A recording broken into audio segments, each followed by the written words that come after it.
Thank you so much for staying on the AM show. My name is Bernice Abubaid Lansa, and that was an interesting conversation my colleague Benjamin Akakpo had with KKD. Let's now talk about the Ghana Revenue Authority's upfront payment by VAT registrable persons on imported taxable goods, and these include vehicles, and it's at all ports of entry. This morning I've been joined by Emilia Assam. She's Assistant Commissioner at the GRA, and Alex Opompoku, he's Chief Revenue Officer at the authority as well. Good morning, ladies and gentlemen. It's a pleasure to have you here. So that story is actually captured on the front page of the Daily Graphic about non-VAT registered importers to pay 12.5% upfront. Now, let's break it down. Let me start with you, ma'am. So what is this upfront payment all about? GRA is supposed to ensure that all persons who are registrable are registered and they pay the right tax. And this upfront payment is in place to ensure that all importers who import in commercial quantities register. This came up with the promulgation of the Act 1092 of the VAT Act. And this sets out to ensure that if you are registered and you import, you pay your taxes as is expected. But if you are not registered and you import goods in commercial quantities, then at the port of entry, you'll be expected to pay an additional 12.5% of the customs value of the goods you have imported. And this amount that you pay is recoverable when you file your return. You register and you file the returns that relates to the goods in question, and sometimes with goods that you've cleared even earlier on. When you do that, then you will have the right to recover that tax. That amount that you paid. The 12.5. The 12.5. Okay. Through the customs single window. That's all the main focus of this payment. All right, and this is new, right? Or it's been in existence, this 12.5%, Mr. Opom. Is this a new introduction by GRA? Is this a new tax? Yes, Benis, it's a new tax. Sorry, it's not a tax, it's a new payment. Okay. That's we term as a compliance tool. Okay. Just to compel those who import registrable, who import taxable goods to actually register, charge the VAT, and account to GRA. So that is what the tax is meant to, the payment is meant to do. We want to stress that it is not a new tax, but it's a new compliance tool or compliance measure to make sure that those who actually are supposed to register do register and charge the VAT. Okay, so if you just joined us, this conversation is about a new compliance measure by the GRA to ensure that persons who import in commercial quantities, and that's the key word, and I'd just like for you to explain for the GRA what constitutes commercial quantities, because there are people who like to say, well, I want to import, say for example, I live outside the country, but I'm here for a few months. I want to import these brands of items, and because I'm going to stay here for 6 months, I'm sorry about that. I'm going to stay here for 6 months. I will want to import a certain quantity that may be considered commercial. What is commercial for the GRA? What is commercial for the GRA, where you'll be expected to register, is when goods are valued, the custom value is more than 200,000 Ghana cedis. Okay. And again, it must be taxable in the sense that it is not exempt by law. And again, it is not for personal use. Okay. Sadly. Right. So if I import 3 vehicles and they are at about 200,000 cedis cost, will that constitute a commercial quantity? I mean, and how do I prove to you that I'm going to use it for personal use, for example? Because there are people who own fleets of vehicles. All right. When you import 3 vehicles, naturally we'll have to investigate.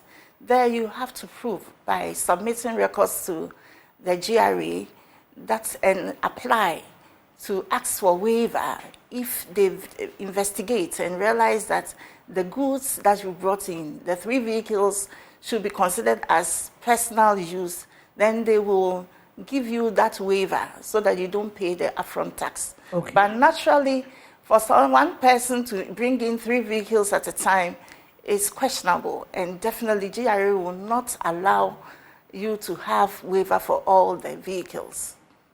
Right. Okay. So who are those who will be required to make these upfront payments, Mr. Opon? All right. Those who are required to make the upfront payment, see, if you are an importer and you import taxable goods which are worth 200,000 cedis or more, then you know that if you are not registered for VAT, obviously you are going to pay the upfront VAT. So that's the main reason why we have introduced this kind of tax. I keep on mentioning tax, probably because payment. I'm a taxman. Yes. But it is not a tax, it is a compliance measure. So that if you deal in taxable goods and you have not registered to charge VAT, this is to compel you. Okay. In fact, if currently you have goods coming, it's on the high seas, and you know that the value of those goods will be more than or equal to 200,000, you quickly have to go to GRA and register to charge the VAT because it is more than the threshold of 200,000. Some also import and keep them in warehouses. Yes. If you have goods in a warehouse, we will leave you.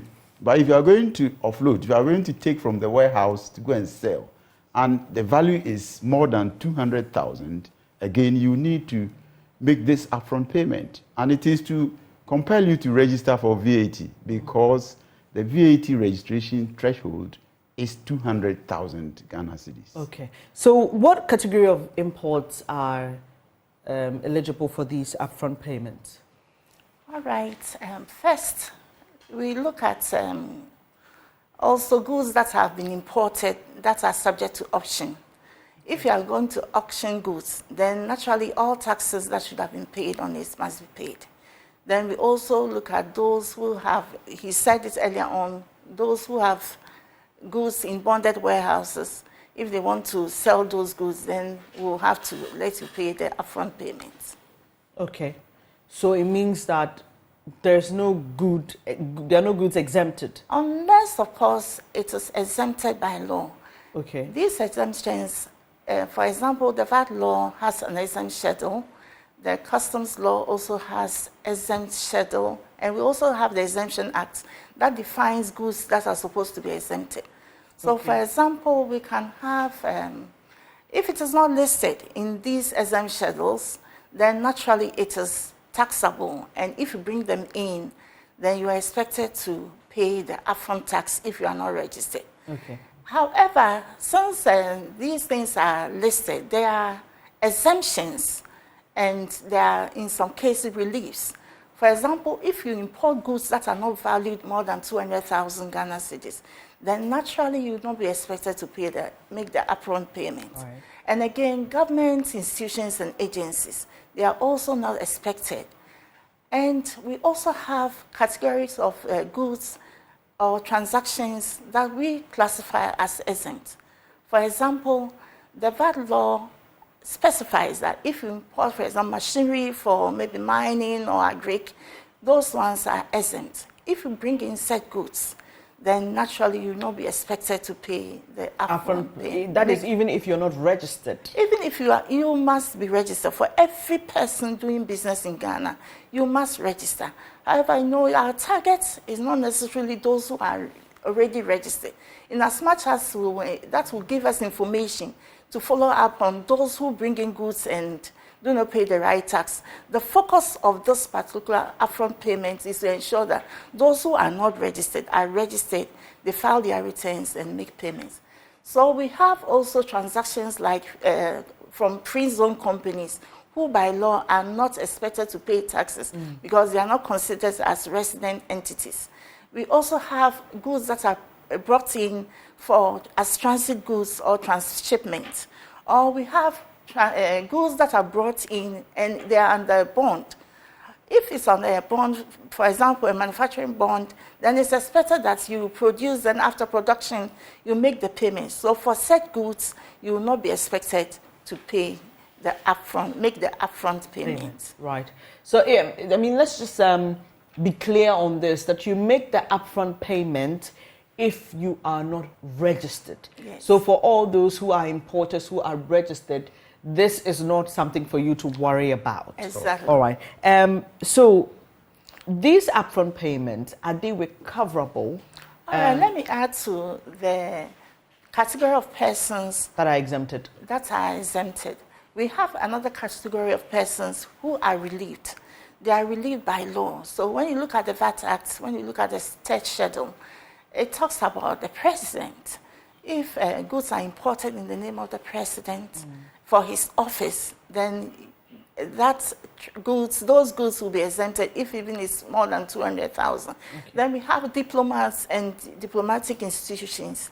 They are also relieved from payment of the upfront payment. Okay. We also have privileged people like the diplomats, embassies, and also persons who are disabled.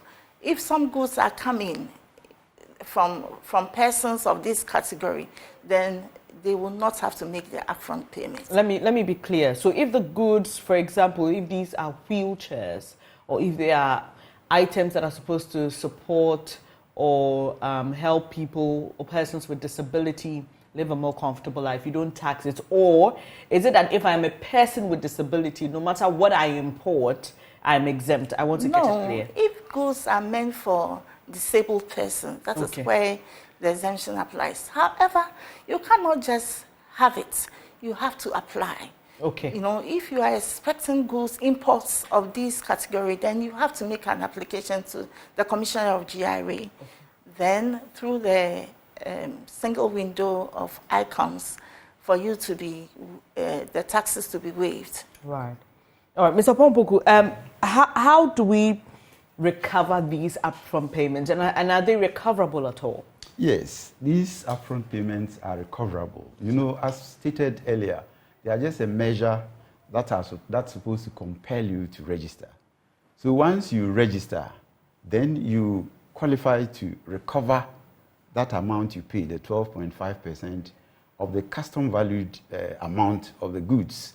So they are recoverable, and there are processes involved to recover. Okay. You need to apply to the Commissioner General electronically on the taxpayers portal.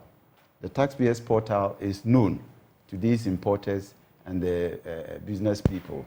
So once you have made the imports and you have been charged this upfront VAT, upfront payment, you have to go and register. Once you do the registration, then you qualify to apply for your money to be paid back to you. So if you don't register at all and you file your tax returns, you're still not going to get the upfront payment back? You can only file your returns when you are a registered taxpayer. Right. Then there should be evidence that you have filed returns that covers those goods, and you made all necessary payments, and also comply with all other obligations that the Commissioner General expects from you. Let me add on to the process. There are 3 outcomes. If you apply, you may be paid in full. That is, if Commissioner General is satisfied that you've met all the requirements, then your full amount will be recovered, paid to you. If you are owing some other taxes, as Madam said, then those taxes will be deducted. So you could be paid in part. Okay. Even though we withheld 12.5%, when we went through your records, you are owing, say, PAYE, pay as you earn, or income tax. Then we will recover that one from that amount and give you the difference. So you could be paid in full, you could be paid in part, and it could also be rejected. Okay. If in the wisdom of Commissioner General, your application is frivolous, you don't meet the requirement for recovery, then you will not be given. So these are the scenarios under which you can apply for the recovery of your upfront payment. But we need to stress that you must apply electronically for it. Okay. So you're here this morning speaking to our audience who may be importers or who may know people who import. The story is also captured on the front page of the paper. I'm just wondering what the plan is. When are we implementing this? What is the level of engagement we hope to have with the importing group or importing community? I think we started this before the law came into force, and it's an ongoing process. We've already engaged most trade organizations. You can just name them: freight forwarders, customs, importers and exporters. Okay. We've also engaged tax institutions. And just last week, we had a media engagement at Alisa Hotel. And what we are doing this morning is part of the process. And just as you said, it's in all media. And it's an ongoing process. We are scheduled to go out. And if you need more information, you can visit any of our taxpayer service center, where you have client service officers who are there to engage you and help you to register. Wow. So we've spoken about why this is important, persons who will be required to make upfront payments, and what they can do to recover the amount, which is that they must register. They must be VAT registered companies, and then they will make an application which will be sent to the Commissioner General via an electronic means. Yes. If the Commissioner General thinks that you deserve full payment, you will get it. If not, you will get a half payment, or it will be rejected based on the Commissioner General's discretion. Now, what does one need to register? So there's someone who's been imported and says, okay, so right now, how do I even go about this VAT registration? Because I don't want to make the upfront payments in the first place. So just run us through the process and how they can go about that, Mr. Poku. Okay, VAT registration, first of all, it is a threshold matter that you should make a total sale of 200,000 cedis to qualify to register. Monthly, annually? Annually. Your total sale, volume of sales per year should be 200,000 cedis or more. Okay. And you should be dealing with taxable goods. That is, goods that are not exempt, that actually attract VAT. You must also have your Ghana card or TIN. These are requirements for registration. You should have a permanent place of business. You should be able to keep basic accounting records, because you are going to collect money on behalf of the whole country. So you should be able to keep accounting records so that we can verify what you are collecting and what you are accounting for us. Okay. When you have all these requirements, you can walk into any of our taxpayer service centers. You will be set up. And in fact, this time, GRA has gone online. Yeah. Everything is being done online. Once you are set up, you will be introduced and registered for the tax type as VAT registered tax person. Then you now have the qualification to charge the VAT. Let me quickly add that if your volume of sales do not actually meet the 200,000, but per the clients you deal with, they are requiring you to issue them with VAT invoices, then that becomes a voluntary registration for you. Okay. So if you don't do that, you will not get a contract, or they will not buy from you. So you can also apply for voluntary registration if you don't meet the target, the threshold, but your clients are demanding. Right. That is also one of the registration requirements. The law also requires that you come along with your business registration documents. Apart from that, when we talk about 200,000 threshold, you must also look at the nature of your business. If within the quarter you make 50,000, then it should inform you are likely to achieve that threshold. So there's the need that you follow up and register. Registration is by law. You don't expect a GRA staff to come to you to register. You are supposed to walk in and register, because when you realize that you are registrable and you fail to register at the right time, then we can always register you and backdate your registration. So there's the need that you walk in and register. Oh, this is very important information. So for all of you who are business people, the GRA stores are opened.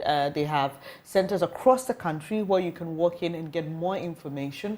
They also have a very active website, so you can get there and get more information. Today we've been talking about the 12.5% upfront payment you have to make if you are someone who imports in commercial quantities and is not registered. This is the new law. So when does this come into effect, ma'am? 6th of June. We're only about a week away. Okay. So we are expecting that those who are expecting goods who do not want to pay the upfront payment, make the upfront payment, should just walk into our office and get themselves and their businesses registered. All right. So your final words, any of you has anything else to say? Oh, GRA is now watchful, and we are doing everything to ensure that everyone does the right thing. We want uniformity in the tax environment. We want non-compliant taxpayers to also comply. So you cannot hide. You know, you can only run, but to tell you frankly, we are now a step ahead of you. We have the information to always pursue those who are bringing you goods without paying anything, and we will get to you. Thank you. Thank you. Let me also add that we want to entreat all institutions like Joy. When you are purchasing, please deal with VAT-registered traders or taxpayers. This morning, when I arrived here, I saw toiletries being offloaded, being packed. If you decide to buy from those who are already registered or those who are registered to charge VAT, it will compel those who are not registered to get the registration done, because they will not get people to buy their goods. And also, let me appeal to all Ghanaians. There are various supermarkets, big shops in town, elsewhere, that have registered but are not issuing the VAT invoices. If all customers will demand that, please, I need to get a VAT invoice for this television I've bought. If we all demand, I'm sure they will be accounting for the VAT properly. That's my passionate appeal to all Ghanaians and institutions. Thank you so much. Emilia Assam, you heard her earlier. She's Assistant Commissioner at the GRA. And I've also been speaking to Alex Opong-Poku, who's made that passionate appeal. He's Chief Revenue Officer at the Ghana Revenue Authority. Hope you have some information to help you make some good decisions about your businesses this morning. We will be back to talk about Action Aid, because it's looking forward to doing something very, very interesting in the country, and I'll be joined by reps from there. They're looking forward to a just, fair and sustainable world in which everybody enjoys the right to a life of dignity and freedom from poverty and oppression. And also, we'll be hosting officials from the Nuclear Power Institute of the Ghana Atomic Energy Commission. Do stay.